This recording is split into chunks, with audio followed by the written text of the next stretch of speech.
Very good evening to all of you दोस्तों। स्वागत है आप सभी का एजुकेशन के 86 में और रुख करते हैं एक नए नोटिफिकेशन की तरफ। कल से इसका आवेदन शुरू हो जाएगा 12 जुलाई से और 1 अगस्त तक लास्ट डेट है। मैं इस वीडियो को क्यों बना रहा हूं और खासकर बिहार के छात्रों को इस फॉर्म को क्यों भरना जरूरी है ये बताने आया हूं इस वीडियो के माध्यम से। इसके एग्जाम पैटर्न को और इसके एग्जाम के सिलेबस को भी हम चर्चा करेंगे। इसके एग्जाम पैटर्न कैसा है, कब तक इसका एग्जाम होगा, कब तक इसका पीटी के बाद मेंस एग्जाम होगा, इन सब के बारे में अपडेट करेंगे। कौन से छात्र यहाँ पे आवेदन कर सकते हैं, कौन कितना एज क्राइटेरिया चाहिए, सब कुछ संपूर्ण विश्लेषण करेंगे इस वीडियो के माध्यम से। तो पहला सवाल, बिहार के छात्रों को इस फॉर्म को क्यों भरना चाहिए।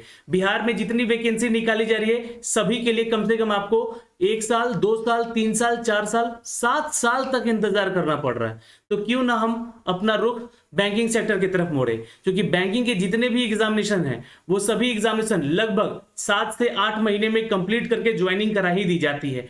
तो आपको अपनी तैयारी में सिर्फ और सिर्फ 1 साल देना है और इस 1 साल में आपकी ज्वाइनिंग पक्की, आपकी नौकरी पक्की है। मुझे पता है कि बहुत सारे छात्र बोलेंगे सर मेरा ड्रीम होता है यहाँ पर सरकारी नौकरी को निकालना जो कि बिहार के तरफ से निकाली जाती है, लेकिन कब तक इंतजार कीजिएगा।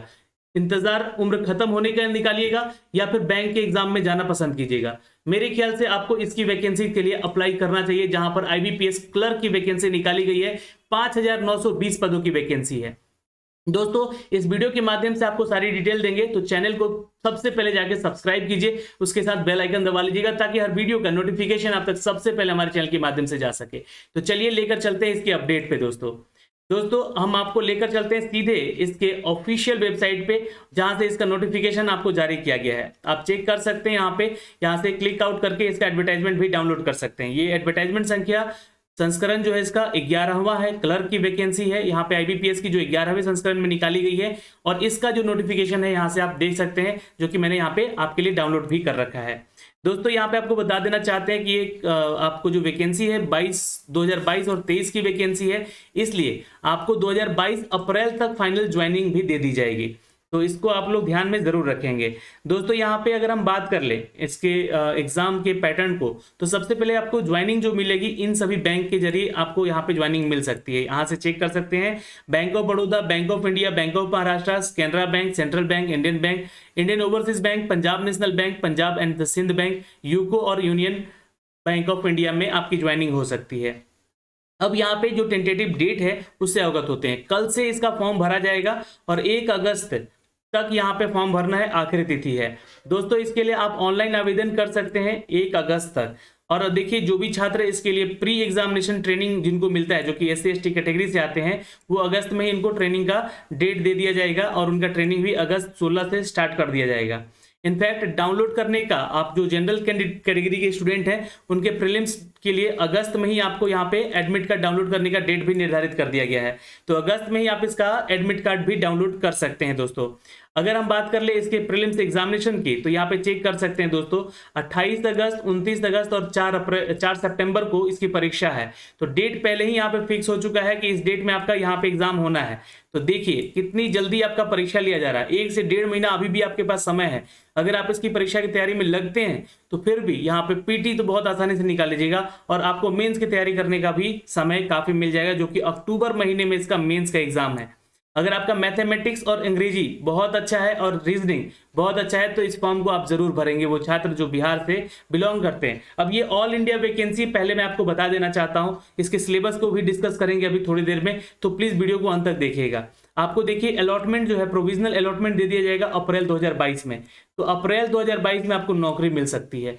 तो आप क्यों इंतजार कर रहे हैं बिहार की उन अपकमिंग वैकेंसीज की, जिसके इंतजार आपको यहाँ पे 7 साल करना पड़ जा रहा है, 6 साल करना पड़ जा रहा है। दोस्तों यहाँ पे जो छात्र यहाँ पे पीटी क्लियर करता है उसको यहाँ पे जो भी मेंस में जाने का मौका मिलता है। तो अब एलिजिबिलिटी क्राइटेरिया के लिए बात कर लेते हैं। सबसे पहले तो इंडियन आपका होना जरूरी है। अगर आप इंडियन नहीं भी हैं, अदर कंट्रीज से हैं, तो भी आप आवेदन कर सकते हैं। दूसरी चीजें हैं दोस्तों एज रिलैक्सेशन को लेकर, तो यहाँ पे एज रिलैक्सेशन है शेड्यूल कास्ट के लिए 5 साल और 3 साल ओबीसी के लिए और 10 साल पीएच कोटे के छात्रों के लिए। लेकिन जो जनरल कैटेगरी के छात्र है वो 28 साल तक मैक्सिमम इस फॉर्म को भर सकता है। यानी कि जो आपका उम्र सीमा है दोस्तों, ये ध्यान रखेंगे यहाँ पे, जी हाँ, 2 जुलाई 1993 से लेकर 1 जुलाई 2001 के बीच का होना चाहिए आपका जन्म तिथि, ठीक है। और ये 1 अगस्त जो है आपका फाइनल जो है एज कैलकुलेटिंग डेट होगा, ध्यान रखिएगा 1 जुलाई, सॉरी माफ करेंगे 1 जुलाई 2021 तक ही। दोस्तों आपको बताएंगे कि यहाँ पर जो एक सर्विसमैन है उनको भी रजिस्ट्रेशन मिलेगा और जो विडोज हैं उनको भी यहाँ पर एज रजिस्ट्रेशन मिलेगा। तो आप लोग देख सकते हैं यहाँ पे जो भी 1984 के राइट से संबंधित है लोग, उनको भी यहाँ पर एज रजिस्ट्रेशन मिलेगा। ऑल इंडिया वैकेंसी है ना, तो इस तरह की वैकेंसी में अपडेट आपको बिल्कुल रहता है। दोस्तों ये तो हो गया आपको फॉर्म भरने के लिए प्रोसेस, ठीक है। एजुकेशन क्वालिफिकेशन की बात कर ले यहाँ पे दोस्तों, तो यहाँ पे आपको डिग्री आपका कंप्लीट होना चाहिए, ग्रेजुएशन किसी भी डिसिप्लिन में, आप बीटेक भी किए हैं तो आप आवेदन कर सकते हैं। कंप्यूटर लिटरेसी का होना थोड़ा जरूरी है आपका यहाँ पर, ऑपरेटिंग सिस्टम का नॉलेज जरूरी है, कंप्यूटर सिस्टम का नॉलेज जरूरी है। जो भी छात्र यहाँ पे आवेदन करेगा सर्टिफिकेट उसके पास होना चाहिए, डिप्लोमा डिग्री या फिर जो भी कंप्यूटर से रिलेटेड जो चीजें मांगी जाएंगी। और खासकर देखिए यहाँ पे अगर आपने हाई स्कूल में as a subject high school में अपने कंप्यूटर लिया है तो आपको यहाँ पे प्रेफरेंस भी मिल सकता है। तो ये ध्यान रखिएगा, कंप्यूटर का एक सर्टिफिकेट आपके पास होना जरूरी होगा यहाँ पे इस फॉर्म को अगर आप भरते हैं तो। दोस्तों यहाँ पे अगर हम बात कर लें इसके एग्जाम पैटर्न की, तो 2 फेज में इसका एग्जाम होना है दोस्तों, ठीक है। एक पीटी होगा, एक मेंस होगा, जहां पर पीटी में आपको 3 फेज से गुजरना होगा, एक अंग्रेजी, एक यहाँ पे आपको मैथमेटिक्स और तीसरा आपको रीजनिंग। जी हाँ, यहाँ पे आप चेक कर सकते हैं। इंग्लिश के लिए आपको जो 30 नंबर का क्वेश्चन है, 30 क्वेश्चन होगा, 30 नंबर का क्वेश्चन होगा, 20 मिनट ही समय मिलेगा। लेकिन अगर आप यहाँ पे हम बात करें इसकी सिलेबस की, तो सिलेबस भी ध्यान से सुन लीजिएगा। इसमें वोकैब की पूछा जाता है, ग्रामर का सेक्शन पूछा जाता है और रीडिंग कॉम्प्रिहेंशन भी होता है। अगर हम बात करें वोकैब की, तो यहाँ पे दोस्तों antonym, synonym, word formation, spelling, ये सारे इसके सिलेबस के पैटर्न हैं। दोस्तों ग्रामर की बात कर लें तो spotting error, phrases, items, direct and indirect speech, active base voice, passive voice, ये सारी चीजें यहाँ से पूछी जाएंगी। और दोस्तों अगर हम रीडिंग कॉम्प्रिहेंशन की बात कर ले, तो किसी भी थीम पे आपको यहाँ पे एक पैरा दिया रहेगा, उसको पढ़ के उसका आंसर आपको करना होगा। तो ये इस तरीके से क्वेश्चन का इसका सिलेबस है। तो इंग्लिश का सिलेबस आपने समझ लिया यहाँ पे, ओके। न्यूमेरिकल एबिलिटी पे चलते हैं दोस्तों। यहाँ पर चूंकि देखिए बहुत सारे छात्र जो हैं रीजनिंग पढ़ते हैं, वर्बल और नॉन वर्बल दोनों पढ़ते हैं। तो नॉन वर्बल जो है बहुत कम पूछा जाता है, सीरीज वगैरह रहता है, ऑड फिगर वगैरह रहता है, एनालॉग मिसलेनियस टेस्ट उसमें होते हैं, जो कि आपको उतना नहीं पढ़ना है। लेकिन वर्बल रीजनिंग आपको काफी पढ़ना होगा यहाँ पे, सिलोजिज्म, फिर उसके बाद स्टेटमेंट और एजम्पशन, ठीक है, ब्लड रिलेशन, पैसेज, सीरीज, है ना, ये सारे सिलेबस है। नंबर रैंकिंग, टाइमिंग और डायरेक्शन पढ़ना होगा आपको। यहाँ पे एक चैप्टर होता है, यहाँ पे इनपुट आउटपुट जो सेक्शन है आपको वो पढ़ना है। सिटिंग अरेंजमेंट पढ़ना है, जहाँ से आपको क्वेश्चन बहुत इंपॉर्टेंट और सबसे पूछा जाएगा, यहाँ से बहुत उलझाने वाले क्वेश्चन होंगे। तो जिसका रीजनिंग एबिलिटी होगा उसमें थोड़ा सा आपको ध्यान देना होगा, आपको इस पार्ट को स्ट्रॉन्ग करना होगा। 35 क्वेश्चन रहेंगे 35 नंबर के। ये तो पीटी लेवल का एग्जाम है, प्रीलिम्स का एग्जाम है, तो थोड़ा सा आसान रह सकता है। लेकिन 20 मिनट में आपको ये क्वेश्चन सॉल्व करने हैं और मैथ में भी आपको ये सेक्शन सॉल्व करने हैं 20 मिनट में। 1 घंटे का पूरा ये एग्जाम होगा दोस्तों, ये ध्यान रखिएगा। मैथमेटिक्स की बात कर ले तो ratio, proportion, average, time, work, speed, distance, timing, mixture, alligation, ये सारे, और हाइट एंड डिस्टेंस, फिर उसके बाद compound interest, simple interest, trigonometry, profit loss, discount, फिर element and algebra, data interpretation, ये सारे टॉपिक्स आपको प्री चार्ट वगैरह रह सकता है। ये सारे टॉपिक्स आपको मैथमेटिक्स का ये सिलेबस बताया गया है। तो इसी पैटर्न पे आपका मेंस का भी सिलेबस है, सिलेबस चेंज नहीं है, बस पैटर्न को थोड़ा सा हाई रखा जाएगा, मॉडरेट रखा जाएगा। तो ये आप सिलेबस जान गए और इसका जो पैटर्न है ये भी जान गए। यानी कि पहला पैटर्न में आपका एग्जाम होगा फेज 1 में पीटी का, और दोस्तों यहाँ पे दूसरे पैटर्न में एग्जाम होगा किसका, तो यहाँ देख सकते हैं मेंस का। इस मेंस के पेपर में भी आपको एक पेपर बढ़ा दिया जाएगा, एक तो कंप्यूटर का बढ़ाया जाएगा और एक करंट अफेयर का बढ़ाया जाएगा, जो कि फाइनेंशियल अवेयरनेस से संबंधित होगा। जो जीए का जो पेपर होगा आपका, वो 50 नंबर का क्वेश्चन होगा, 50 मार्क्स का, ये 50 क्वेश्चन होगा, 50 नंबर का ये क्वेश्चन होगा, 35 मिनट ही समय दिया जाएगा। अब देखिए सब में टाइम स्लॉट दिया गया है ना, यहाँ भी और यहाँ भी, मतलब कि टाइम स्लॉट के आधार पे ही इस एग्जाम को जब देने जाएंगे तो सीबीटी टेस्ट होगा आपका, कंप्यूटर बेस्ड टेस्ट होगा। वहां से जैसे ही आप इस सेक्शन को पार करते हैं, है ना, तो दूसरे सेक्शन में तुरंत 35 मिनट के बाद आ जाइएगा। तो इसको उससे पहले ही सॉल्व करना है। तो स्पीड भी मेंटेन करता है यहाँ पे आपकी इस परीक्षा को लेकर। दोस्तों जनरल इंग्लिश में 40 क्वेश्चन होंगे और 40 मैक्सिमम मार्क्स होंगे। रीजनिंग भी 50 क्वेश्चन होंगे, लेकिन 60 नंबर क्वेश्चन होगा, 10 क्वेश्चन यहाँ पे कंप्यूटर से रिलेटेड हो सकता है। 45 मिनट का ये पेपर होगा। क्वांट की बात करें तो 50 क्वेश्चन होगा और 50 नंबर का ही पेपर होगा, तो 45 मिनट समय दिया जाएगा। टोटल 160 मिनट का पेपर होगा आपका यहाँ पे, और देखिए 190 क्वेश्चन होंगे, 200 नंबर के पेपर होंगे। तो यहाँ पे आपको कट ऑफ दिया जाएगा, हर सेक्शन वाइज कट ऑफ मिलता है यहाँ पे, ठीक है। तो सेक्शन वाइज कट ऑफ आपको क्लियर करना होगा। ये बैंकिंग सेक्टर के एग्जाम का ये रूल है यहाँ पर। तो दोस्तों यहाँ से जो भी छात्र इसके लिए आवेदन करेंगे, ध्यान दीजिएगा, आपको हिंदी और अंग्रेजी दोनों माध्यम में पेपर देखने को मिलेगा, लेकिन इंग्लिश का पेपर छोड़ दिया जाए तो आपको सिर्फ और सिर्फ अंग्रेजी में मिलेगा यहाँ से। तो हमने आपको यहाँ पे एग्जाम पैटर्न और सिलेबस भी बता दिया।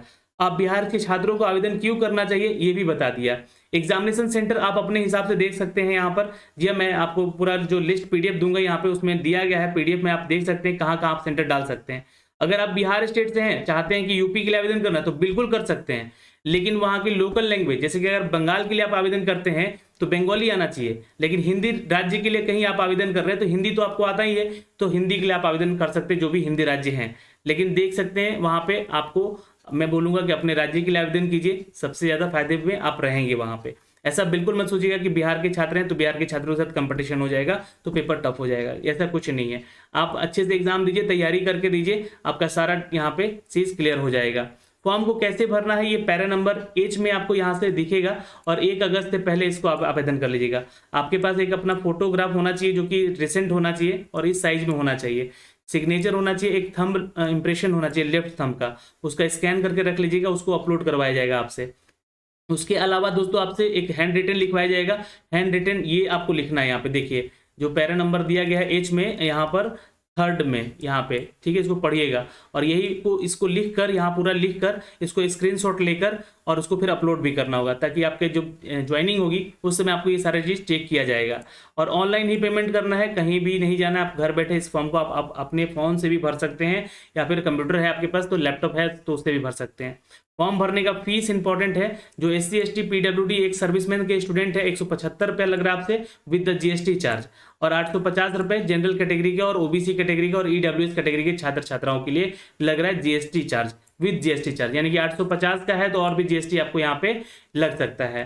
तो फॉर्म भरिएगा जरूर, पैसे का मत सोचिएगा यहाँ पे, और इसके लिए आवेदन जरूर कीजिएगा। अगर आपकी तैयारी अच्छी है, अगर आप करना चाहते हैं तो एक बार इसमें जाकर देखिए, आपकी तैयारी अच्छी होगी और इससे ज़्यादा आप रिजल्ट यहाँ पे अपना दे सकेंगे। तो ये जो है अपडेट दोस्तों मैंने आपको बताया है यहाँ पे, लेकिन कुछ अपडेट नीचे दिए गए हैं जहाँ पे आप सेंटर्स को लेकर देख सकते हैं, किस बैंक में कितनी नोटिफिकेशन है, कितनी वैकेंसी है, ये सारे डिटेल यहाँ पे बताया गया है, ये चेक कर सकते हैं आप लोग।